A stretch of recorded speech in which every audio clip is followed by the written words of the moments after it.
want to welcome everyone. Thank you so much for attending tonight's official launch of Voices of the Grieving Heart, edited by Mike Bernhardt. We had nearly 200 people register for the event, including 43 contributors, people from not only the United States and Canada, but England, France, India, and Australia. So thank you so much to those of you who have stayed up really late or gotten up really early. We really appreciate it. I also want to extend a very special welcome to the artist who contributed her artwork to the cover, and that is Claudio Olibos. So thank you, Claudia, for both sharing your work and being here tonight. It's a beautiful and it's just perfect for the cover. And as soon as Mike sent it to me, I said, yeah, that's it. So Yvonne and Mike did really well choosing that. And for those of you who are interested in learning more about Claudio's art, you can go to olivosartstudio.com.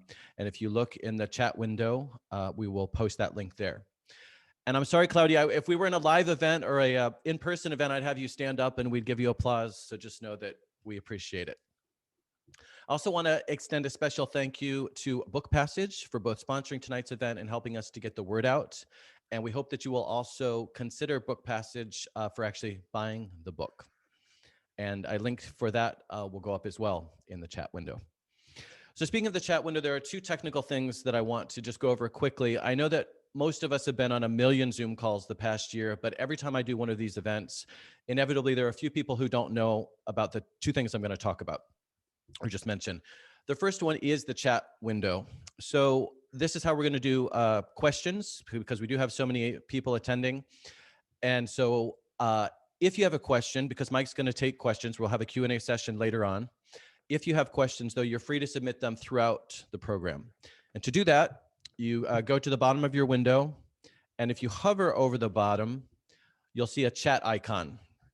If you click on that chat icon, a panel pops out on the bottom right, and then you'll see a place at the bottom there that says type message here. So if you type message, as some people have already done, click enter, then you see the message. So that's how we'll be taking questions or comments. Like I said, some people have already submitted some comments. So that's the first thing. The second thing is you probably want to watch tonight's event. It's up to you, but you probably want to watch on speaker view. And that's a setting that enables whoever's speaking to be the person that you see versus right now, for example, I'm still looking at the grid. So I'm going to go to the top of my screen and there's a view button. I click on view and I have the choice between speaker view and gallery view. I'm going to change mine from gallery to speaker. And now I see whoever is speaking. So just two functionality related things that I wanted to mention. So more than just a poetry anthology, Voices of the Grieving Heart is a companion on the darkest road and experience that most of us will ever have to have, which of course is losing a loved one. This new expanded edition that we're here to celebrate tonight contains more than 160 poems, essays, and images from 83 contributors who share their journeys through loss, grief, and transformation, and the transformation that comes from loss and grief and the healing process. First edition of the book came to be when Mike's first wife died, and he turned to poetry as a tool for healing. He later solicited poetry from people all over the world, and in 1994, the first edition was published. But who is Mike?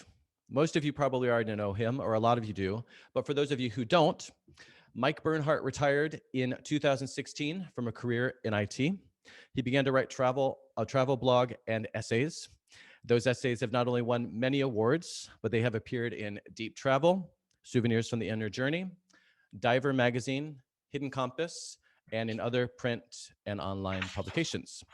Mike's poetry also appears in the book Finding What You Didn't Lose by John Fox, who is here with us tonight. Mike, his second wife, Yvonne, who is here with us, and their son live in the Bay Area. Welcome, Mike. It's so great to be here and see so many people. What a journey this has been. So, I mean, I've got family here and a lot of contributors and friends and people, many of them, I've met only probably 2 of the contributors to this book. So it's really neat to put faces to the names. Really? You've only actually met two of the contributors? Yeah. Oh, wow. Okay. So a lot of you don't know Mike other than through the submissions process. So that's great to finally get to put a lot of faces to the names. So let's talk about the book. When your first wife died, there were lots of ways you could have dealt with, and I'm sure there were lots of ways that you did deal with the grieving process, but you specifically turned to poetry as a tool for grieving and healing. Why poetry? I had been keeping a journal for years before that anyway. I wrote poetry as a teenager. Um, it seemed like when I was in pain, poetry just seemed to be the natural response. And so when Susan died, that was just what started happening. Um, and yeah, it was. I think it was just. There's something really special about poetry because and there's a lot of people here who know exactly what I'm talking about because they write themselves. There's something about poetry that just really gets to the heart of things. Um, and when you've written it and you look at it, I, for me, it's a mirror. I can look at the poem I just wrote and I just say, yes, that's what's going on with me. That's what I'm feeling right now. And that there's something that's really healing about that, to be able to see your feelings on the paper. Right. Would you like to start us off by sharing one of your poems? Sure. I thought I would start off with a real shorty. Um, this one was called Secret Message. I wrote it a few months after Susan died. I hear you in my voice, now that yours is stilled forever. I hear you in my voice, an inflection or choice of words, shrugging my shoulders in that certain way. Now a secret message between us. It's all I have left of you. Beautiful. Thank you. So you started writing it. Well, you had already had been writing your own poetry, but then you turned specifically to poetry after Susan died for healing. Why and when did you decide to solicit the works of other poets? What happened was I started at a certain point wanting to read other people's poetry about their own grief. And there really wasn't anything out there other than anthologies of published poems by famous authors, um, most of whom were 19th and early 20th century authors. And the language, the style, and I think the emphasis on language and style versus telling the truth. Um, those poems were just sort of empty for me.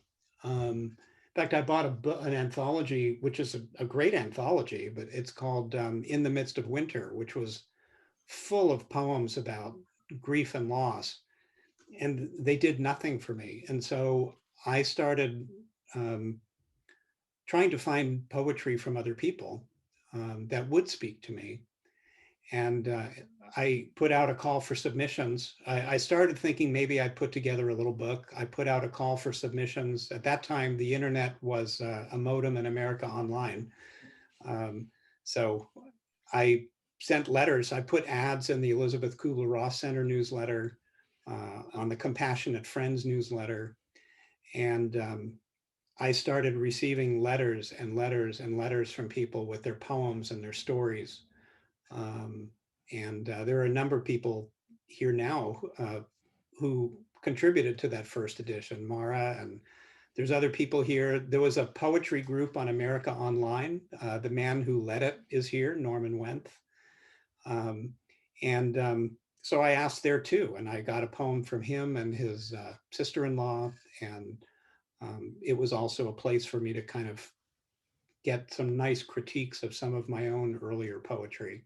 Right. And you Yeah. said you've got hundreds of responses from all over the world. So were you surprised by the number and all the different places that the submissions came from?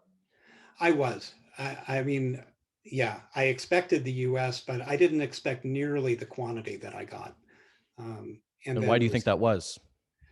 I think because there's an enormous need for not just for poetry, but there are a lot of people who need to share their feelings in a safe place. Um, there were a lot of people who told me that they had never shared their poem with anyone before. Um, there were a number of people who said that their therapist suggested that it might be helpful in their own healing if they sent me their poem. Mhm. Things like that. And just sometimes I would get long letters from people with just giving the background of the poem and their loss and what they'd struggled with. So your intention from the get-go then was to do an anthology, it sounds like. It was, Yeah. and yeah. And what were you hoping to accomplish? I mean, I think you just kind of addressed that a little bit in giving a platform for people, or a place where people could actually express themselves and go through this process. Anything else that you were sort of thinking insofar as getting the anthology out into the world? You know, my original purpose for the anthology really was just for me. Hmm. Um, I mean, the dedication to the first volume was um, for Susan, my gift to her and hers to me. Um, and that's really what it was about. But as things went along, I started to, as I received these letters from people, I realized that it was much more than just about me and my grief. It was also for the people who were contributing, and yeah, and for the people who might read it. Um, so it became Well, bigger. that's something that struck me, which is related to something that you just said, which is there's sort of two halves to, or two sides to this coin, right? Which is there's the healing that comes from actually writing the poetry or the essays or doing the images, but then there's the healing and inspiration that comes from those who partake of those things. Um, so you did the first edition 27 years ago. Why a new edition now? I've been thinking about redoing this for a long time, and it really was not. I had no intention of expanding it in any way. We just thought, people benefited from this the first time around. I really should get it back in print, Mhm. but I just never got to it. I had a busy life with a wife and a son and a career and everything else, and I just kept putting it aside. And then last fall, um, really, in some ways, Yvonne pushed me. We just realized there is so much grief in the world, and we need to get this book out now. Um, and again, my intention had not been to do anything really big with it. I was going to republish this book as it was. We had a thought that, well, maybe we could get a few poems that relate to death during the pandemic and kind of add them in. Um, and John Fox actually had an argument with me when I talked to him about it, because I was saying, I don't know, I'll get a couple of poems. I'll just find the appropriate places to put them. And he was saying right from the get-go, no, this needs to be its own chapter. Um, and I said, well, we'll see. It depends what I get. And so, and I wasn't making any headway in getting any new submissions. And then John put a call out through his organization that I'm sure he'll say a little bit about later. If he doesn't, somebody will. Um, but um, again, I got hundreds of responses from people. So tell me, I'm sorry, you might have just said this, but did you include everything from the first edition in this edition, or not everything? uh, Tell me a little I bit about your actually, process. yeah, I actually removed one poem, One just poem. because one poem from the originals. And they're not here tonight. Um, they're not here tonight. They're In not here fact, I tonight. don't even know where to find them. So Okay. that particular writer does have another poem in there that's wonderful, and I kept it. Okay. Um, Were but you able to accept all of the submissions? Because again, you got so many this time. And if not, what was the criteria that you used to decide what was in and what didn't necessarily go with this edition? What in your vision for it? the criteria this time was the same as last time, which was basically, did it speak to me? It wasn't necessarily, was it about my own experience? Because there's a lot of experiences in that book that I will never have, and some that I'm grateful not to have had. Right. Um, but yeah, but did it speak to me on an emotional level? And secondarily, did I think it would speak to other people? Hmm. Was it something that only the writer could understand, or was it something that uh, anyone could understand, at least with a little bit of thought? Right. Um, What about trends or themes this time around? Were they, first of all, did you notice any? And if so, did you notice them being different from 30 years ago? Or is the way we grieve and heal sort of timeless and it was really the same sorts of themes, just different works? I think pretty much, other than certain maybe specifics of our uh, 2020 lives, um, there's not a single poem in there other than the pandemic poems that could not have been written 30 years ago. Yep. Grief doesn't change. We're Right. human beings, and that's how it is. So tell us a little bit more about how the pandemic, then you have a whole chapter dedicated to that. Can you tell us a little bit more about, because I can't remember if you started this new edition before or after the pandemic had started. We started this in the middle of the pandemic. It Okay. was last September, I think, is when we first said, I'm going to do this. When I say we, I mean Yvonne and me. It's not like I have some organization behind me. Um, and yeah, so what was the rest of your question? I'm sorry. Just how the pandemic then played into, and it sounds like you added a whole chapter that focuses on the pandemic.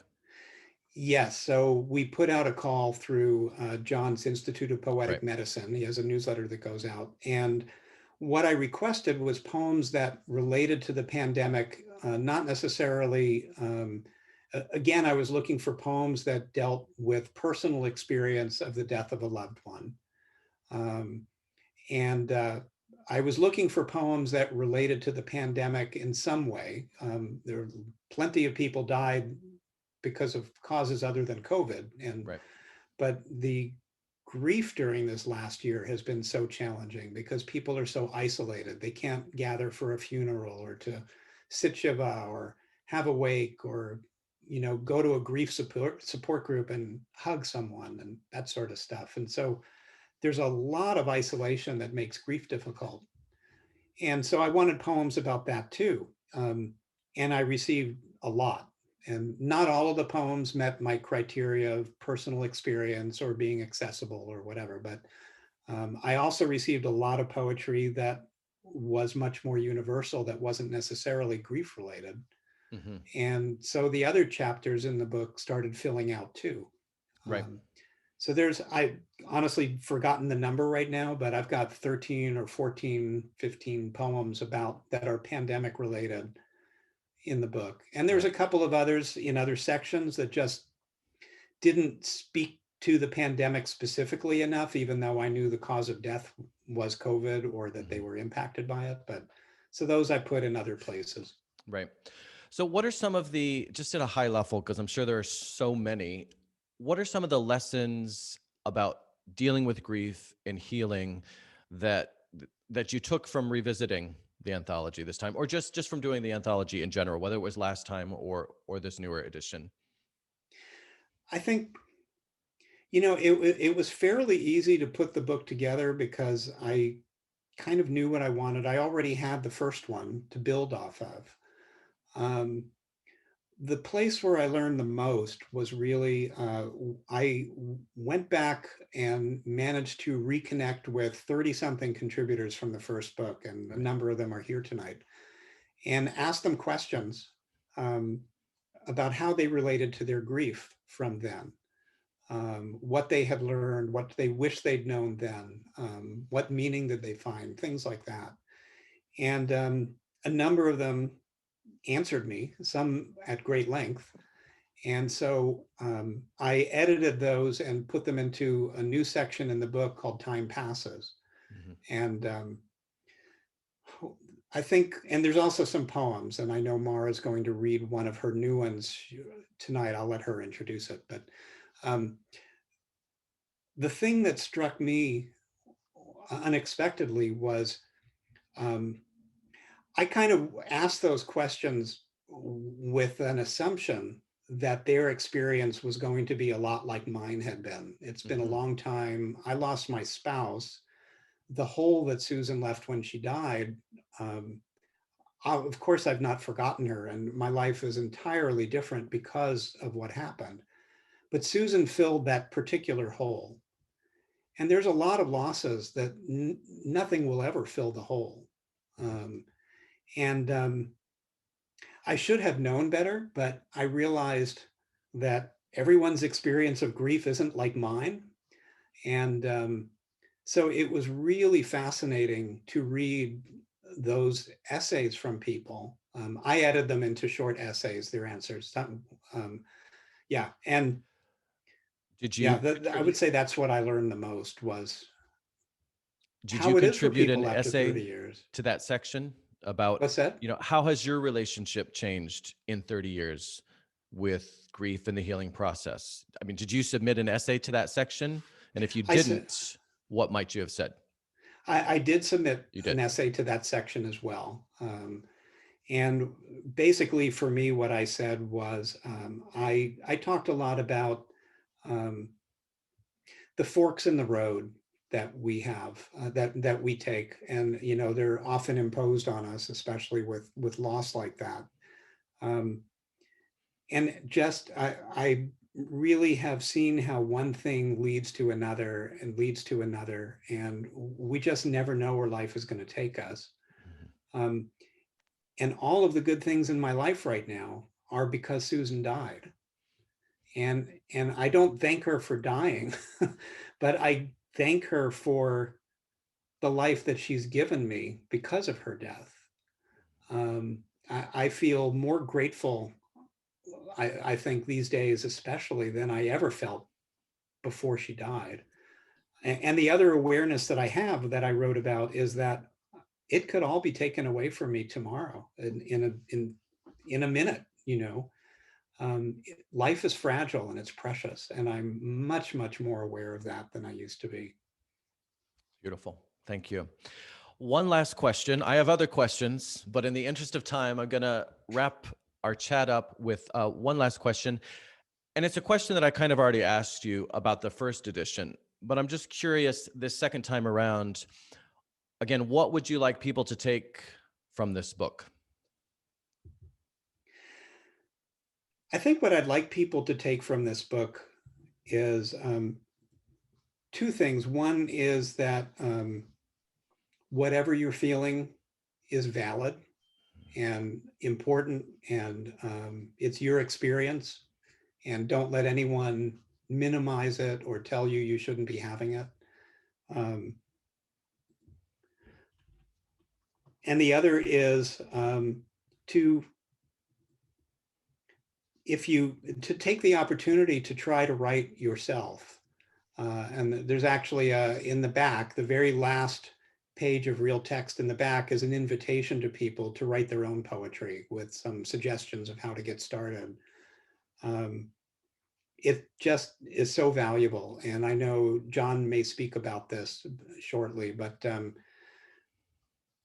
we all have it in us to write what we're feeling. And, it's not a matter of skill. It's just a matter of a willingness to be vulnerable and let ourselves feel. I love that. Thank you. Okay, like I said, lots more I would like to ask, but in the interest of time, I'm going to take your segue and I'm going to introduce John Fox. He is going to share a few thoughts on poetry and grief. As it turns out, he's a renowned authority on the matter. What? Oh, he's already being modest. He's already being modest. Okay, never mind the nice things I was about to say. No, I'm gonna set him up here. Okay. He began work with poetry and healing in 1981 while working with Stephen and Andrea Levine. And in 2005, he founded the Institute for Poetic Medicine. So he might be humble, but let's face it, he's contributed to this field. He's also the author of 2 books, Finding What You Didn't Lose, Expressing Your Truth and Creativity Through Poem Making, which I believe is the one that Mike contributed to, and Poetic Medicine, The Healing Art of Poem Making. Welcome, John.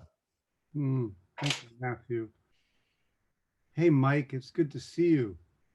I've talked to you on the phone, but we haven't seen each other, although about a year and a half ago, pre-pandemic, Mike and I got together a couple of times for lunch at Cafe Baklava. And it's just so good that this is coming around again. You know, it was 27 years ago when I first heard of Voices of the Grieving Heart. And this feels like a spiral that's just coming up into this new expression of it. So what I'd like to do is to welcome each of you, and I'm glad to be here, glad to acknowledge contributing poets, and to welcome anyone attending this launch who wants to learn more about this book and its contents. I want to acknowledge Mike Bernhardt, the gatherer of these poems. It has been so good and meaningful to work with him. There are people, they have names, to whom these poems are dedicated, are about, are written in remembrance of loved ones, family, friends, and maybe even included are some so-called strangers, even an enemy, none of whom are here.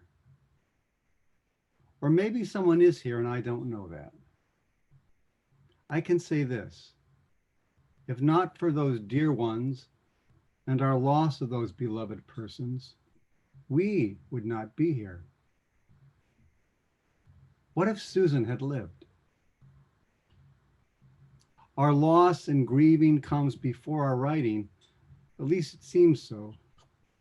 But poem making, which often insists on making its surprising presence known at unkempt times like loss, as if it were a function of the soul's immune system.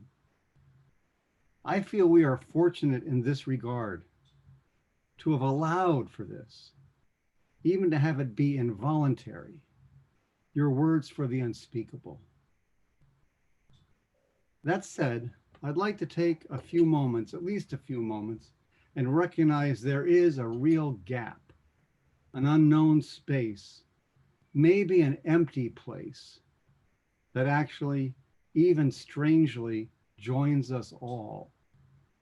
What I'm saying is, let's take time together and allow a gentle silence to permeate our unknowing and or emptiness.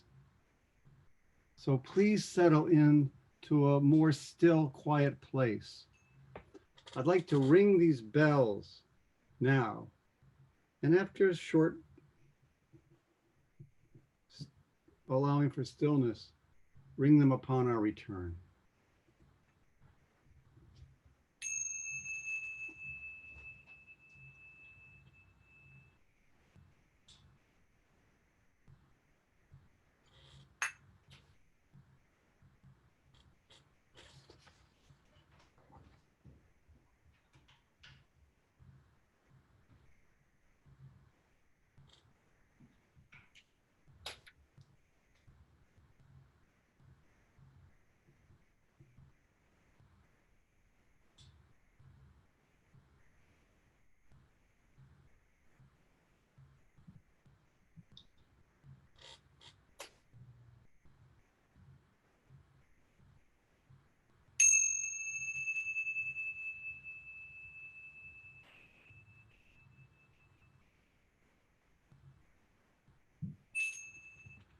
Voices is an exquisite, heartbreaking, and most importantly, a heart-opening anthology.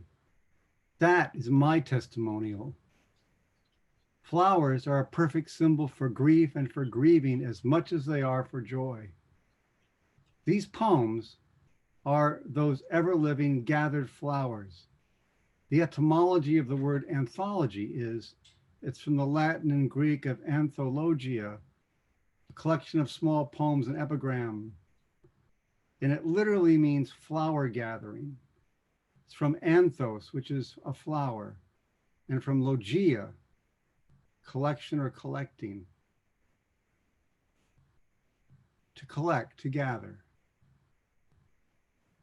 Each of these voices, each poem, is their own unique flower. Mike has gathered flower poems with care, with thoughtful and open-hearted sensitivity. This past year of pandemic has come rip-roaring through our lives and cause shattering around the planet, country, community, and for some, in your very home. By shattering, I mean essentially loss.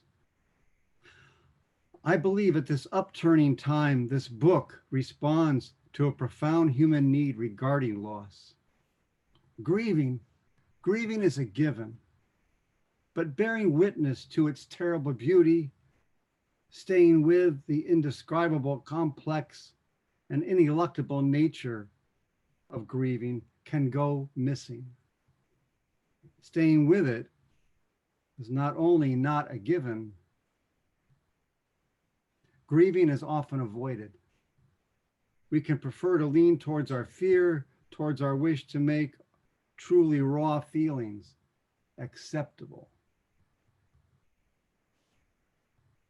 More than anything, these poems and these poets return us to a capacity to bear witness and stay with. You'll discover that rather than making you unbearably sad and hopeless, these poems will hearten you with beauty, with the paradoxical wholeness of being human, with the blessings of love. Thank you, John. Lots of food for thought there. So thank you again, John, for those reflective words.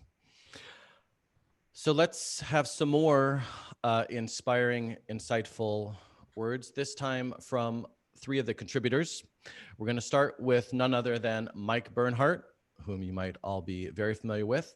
So Mike, would you like to go ahead and read, I think you're going to read 2 poems from your collection. And you're on mute. Do I have to unmute you? Did you remute your? All right. You should, there you go. There, okay. So what I'm going to do is read 2 poems because it's my book. What they are for me really is bookends. One is written about the day that Susan died. And it seems like my favorite one to read, although it's often difficult for me to read. And the second one was written about 3 years after she died. So it was sort of like when it all started and when I felt like my life was whole again, if not everything about me, at least that. So the first poem is called Sunday. Together, we survived the terrifying night of CPR and defibrillation. Too many tubes and wires and doctors. My kisses on your forehead and your eyes kissing me back. Until your EKG exploded and they told me to leave. I sat outside in the hallway talking softly with you. In the morning, though your eyes seemed empty, I expected your recovery and went home to sleep, only to be greeted by a ringing phone and an urgent voice, and I was out again, stuck in traffic on the Bay Bridge, praying, screaming at God to get me to you in time. Hoping that curses and prayers might be enough, I inched and fought my way through traffic and despair, until finally free, nearly drowning, I plunged into the streets racing to San Francisco General. Sometimes now, I like to imagine what I would have told the police if they'd noticed. I like to think that I wouldn't have pulled over. I would have just plummeted on at 70 miles an hour up Potrero Avenue, letting them catch up to me in the parking lot as I ran inside. My wife's dying, I would have screamed. But they didn't notice. I ran inside alone to find my friends crying and you dead.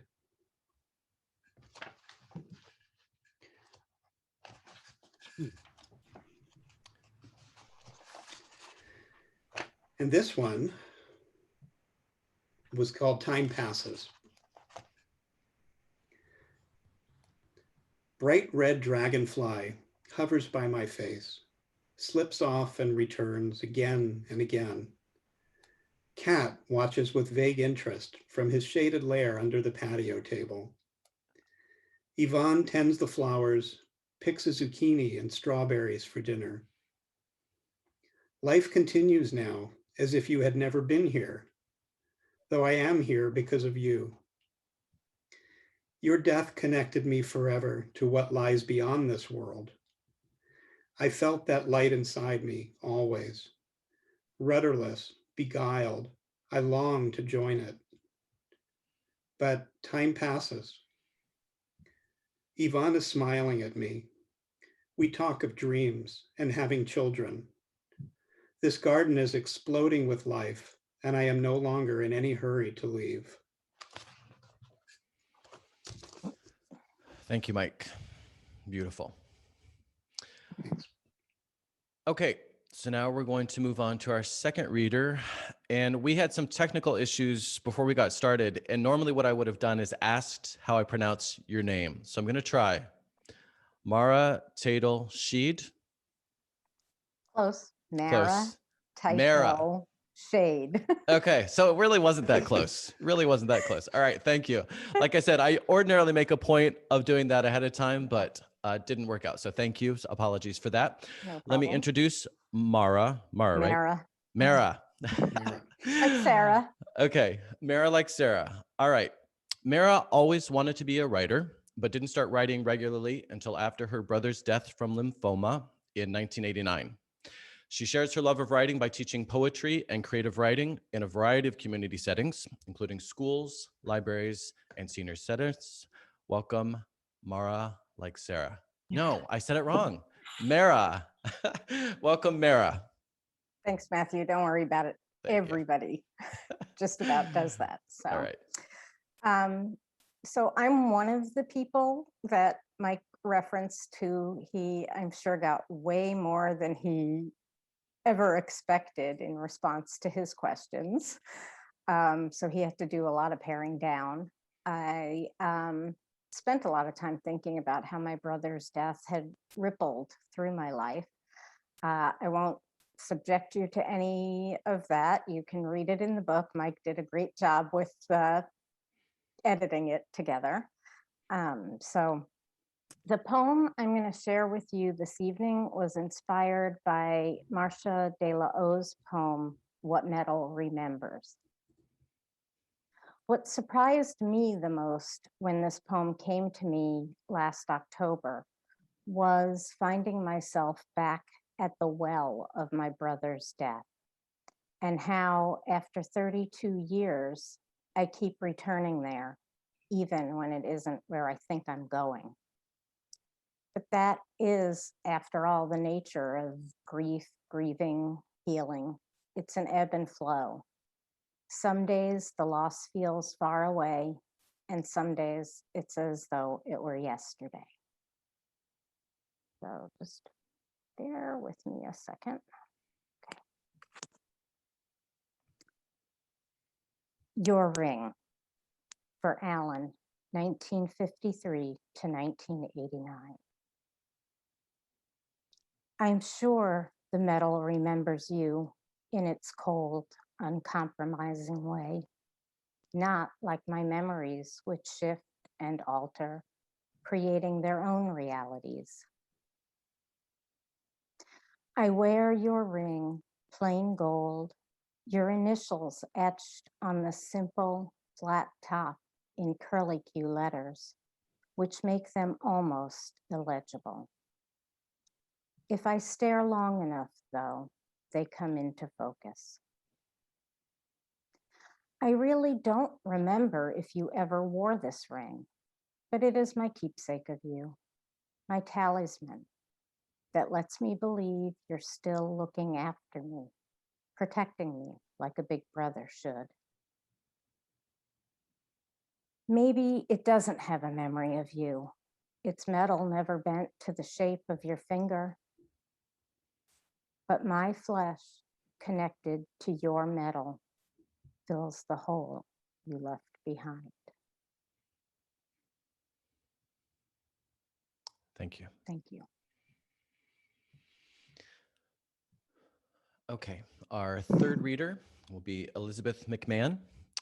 Elizabeth is a clinical psychologist specializing in using virtual reality to treat fears and phobias. She's published 6 books, including her forthcoming Virtual Reality Therapy for Anxiety, a guide for therapists.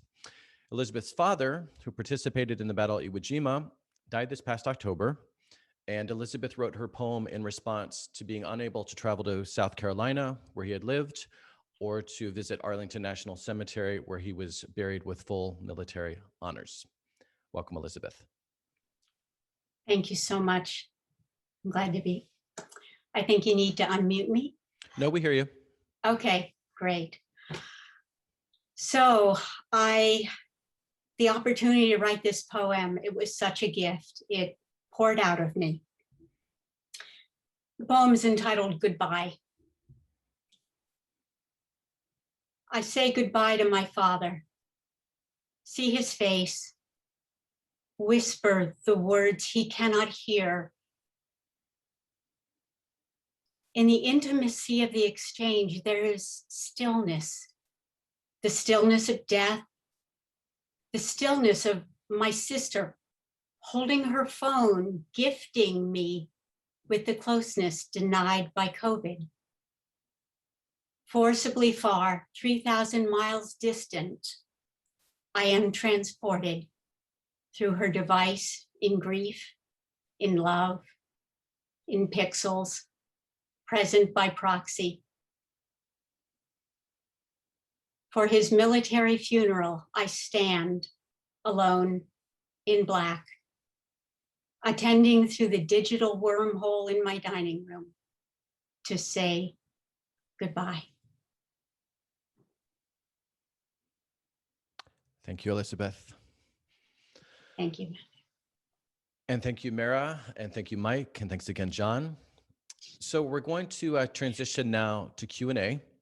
So if any of you have questions for Mike, please go ahead. And I don't know, I haven't been able to watch the chat, so there might already be some questions, but now would be the time to submit any questions you might have about the book, about any of the experiences. So please go ahead and do that if you have questions. So Mike, tell us about a little bit more about, I love the idea that you included at the back of the book. You mentioned the prompts. I think there are prompts to help people get started writing. Can you talk a little bit about where did that idea come from? I mean, I know writing prompts are out there for writers, but where did the idea come to include it in the book? We just thought, we, again, Yvonne and I, thought that it would be helpful to people to give them an opportunity to write. And I turned to John for some help on that one because I really didn't know, I've never taught poem making. I've only done it myself. And so I asked him for some suggestions and let him edit that particular page. Yeah, so basically what we suggested was to pick a poem that's moving to you. I mean, some people will just naturally write, but for people who hadn't, I'd suggested take a poem that moves you and then take a line from that poem and start your poem with that line. And just talk about what does that line elicit in you? What do you see or feel or smell? What does it remind you of? What memories does it bring back of your loved one or of some maybe trivial thing that happened between you, having coffee at breakfast, whatever it may have been. And so just to take that as a prompt. And the nice thing about that is there's a lot of lines in this book. And so depending where people are, they may have completely different things that they want to write about from one day to the next. Thanks. So we had a question from Terry, and I'm not sure if it was from you or for Elizabeth. Elizabeth responded, but I think it applies to everyone and dealing with grief. And the question is it more, how did she say this? Is it more painful or more healing to revisit these experiences, that you're writing about? It's an interesting question. I was talking to somebody this morning, actually, and what I said was that often when I read these poems, it breaks my heart just a little bit. I didn't today, but this is the first time that I didn't choke up in the middle of reading these poems. I usually do, and but that breaking of the heart, it's what makes room in your heart. I don't think you can really know what love is unless you've really had your heart broken. And I think the more it's been broken, the more, if you can deal with it in the right way, I guess, which is basically, the right way means just don't ignore it. If you don't ignore it, then I think your heart becomes bigger and more capable of loving. And so it's healing for me to read these painful things because of that. Yep.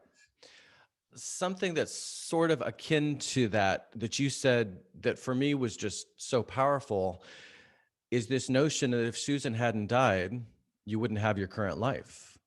And just that sort of that paradox, you wouldn't be with Yvonne, you wouldn't have the life that you have today. And so recognizing sort of the absurdity of it all.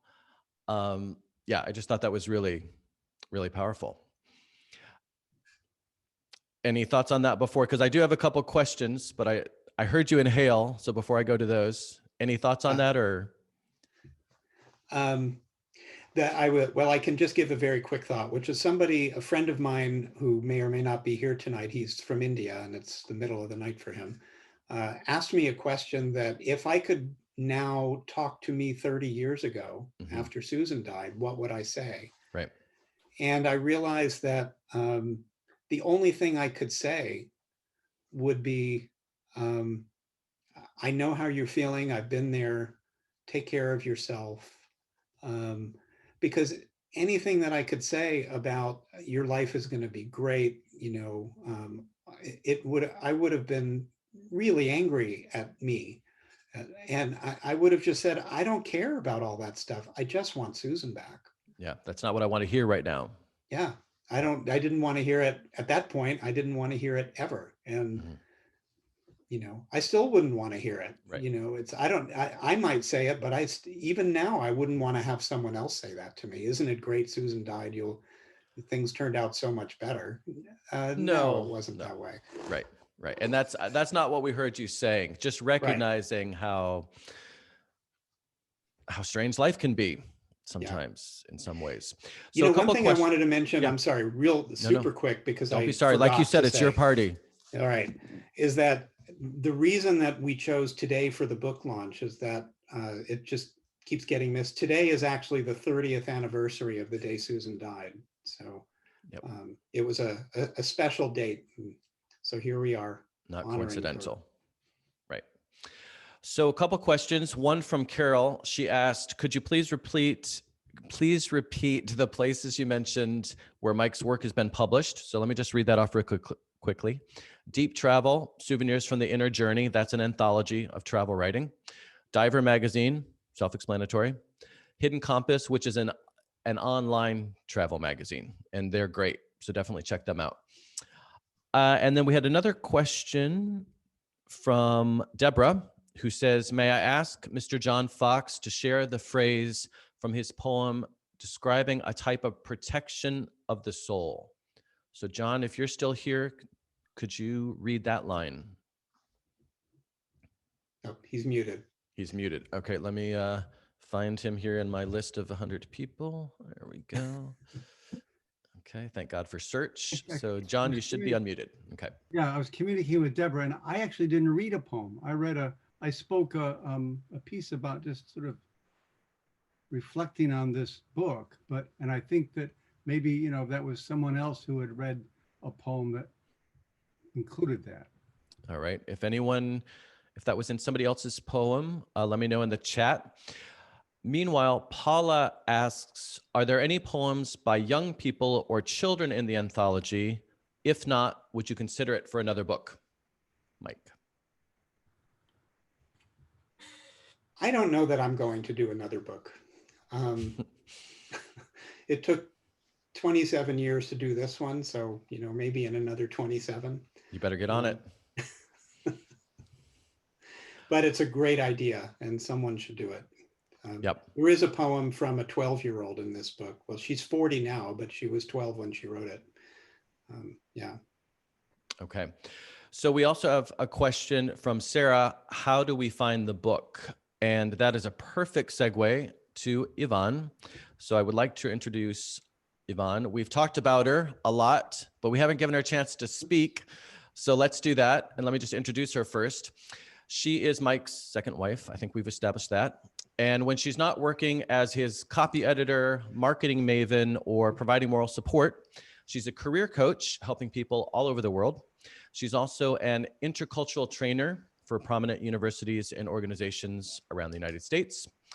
Most importantly, however, Yvonne has also contributed two photos and an image, or sorry, two photos and a poem to the book. Welcome, Yvonne. Oh, and she's muted. All right, here we go. One more, my last unmuting.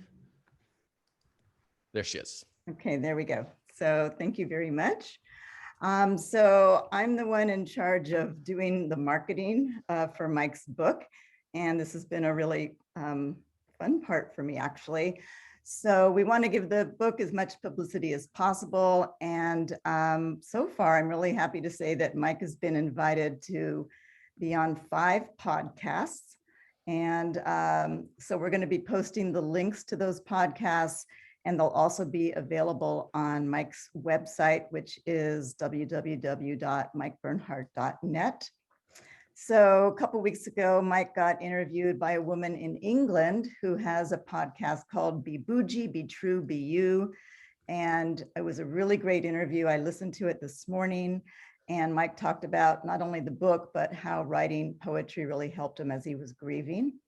Joshua Black and Sean Ram. I know Joshua is here on this Zoom call. He has a great podcast called Grief Dreams, and he specializes in grief dreams in which people who have lost loved ones have those people appear in dreams. And Mike had dreams like this after his first wife died. And there's a section in the book called But You Elude Me that has several poems relating to grief dreams, and that will be aired around April 17th. We have another podcast coming up on May 5th by a grief counselor and marriage and family therapist. She hosts a podcast called Good Grief. It's a live talk show, and it broadcasts on Wednesdays at 2 p.m. on Voice America Health and Wellness channel. 2 more. We have another one called Open to Hope with Dr. Gloria and Dr. Heidi Horsley, and they interview guests with inspiring stories about recovery from loss. That one will be, Mike will be interviewed on May 10th, but it won't be broadcast until October. And then we have another one called Grieve with Ease with Martika Wiley. And that one was just done this morning and will be released on April 17th. Mike was also interviewed by a journalist from the Bay Area News Group this week, and she's going to be writing an article that will appear in the Bay Area newspapers sometime this month, and also in Southern California newspapers. So that's very, very exciting. We'll be scheduling some other upcoming events, and we'll let you know through our mailing list, and they'll also be posted on Mike's website. And here's how you guys can help us. If you have any contacts that you think could help publicize the book, or if you know anyone who could help get the book onto a grief organization's recommended book list or bookstore, please email me, Yvonne@mikebernhardt.net, or through Mike's website. Please share the book on social media, whether it's Facebook, LinkedIn, Twitter. And when you buy the book, which I hope everybody will, if you could please leave a review on Amazon and Goodreads, that would really help us a lot. And lastly, we would be really happy to send you some free books if you can get us on into Oprah Magazine or on her recommended reading list. So thank you very, very much for your support. Thank you, Yvonne. And I'm just so sorry that nobody wants to talk to Mike about the book. I mean, how frustrating that you just can't get any podcasts to want to have him on. No, It's that's really great. annoying. That's great. What's that, Mike? It's very annoying. Nobody It's very wants to talk to annoying. me. You're just talking all the time, right? Yeah. Yeah. All right. So thank you, Mike. Thanks, Yvonne. Thank you again to John Fox, to Claudio Olibos, to Mike. Holding up the book doesn't work. I But know. you've got it on your background. Yeah. But That's true. the background is preventing the book from showing, but that's okay because you've got it behind you. Who else do I need to thank? Book Passage. Want to thank Book Passage again for helping us to get the word out. And of course, Mara and Elizabeth. Yvonne just covered Grieving Heart. Voice of the Grieving Heart is available at Book Passage, Amazon, and just about everywhere else. Again, if you could leave a review, we would really appreciate it. And any other help getting the word out would be really appreciated as well. Thanks again for being here, and have a great night.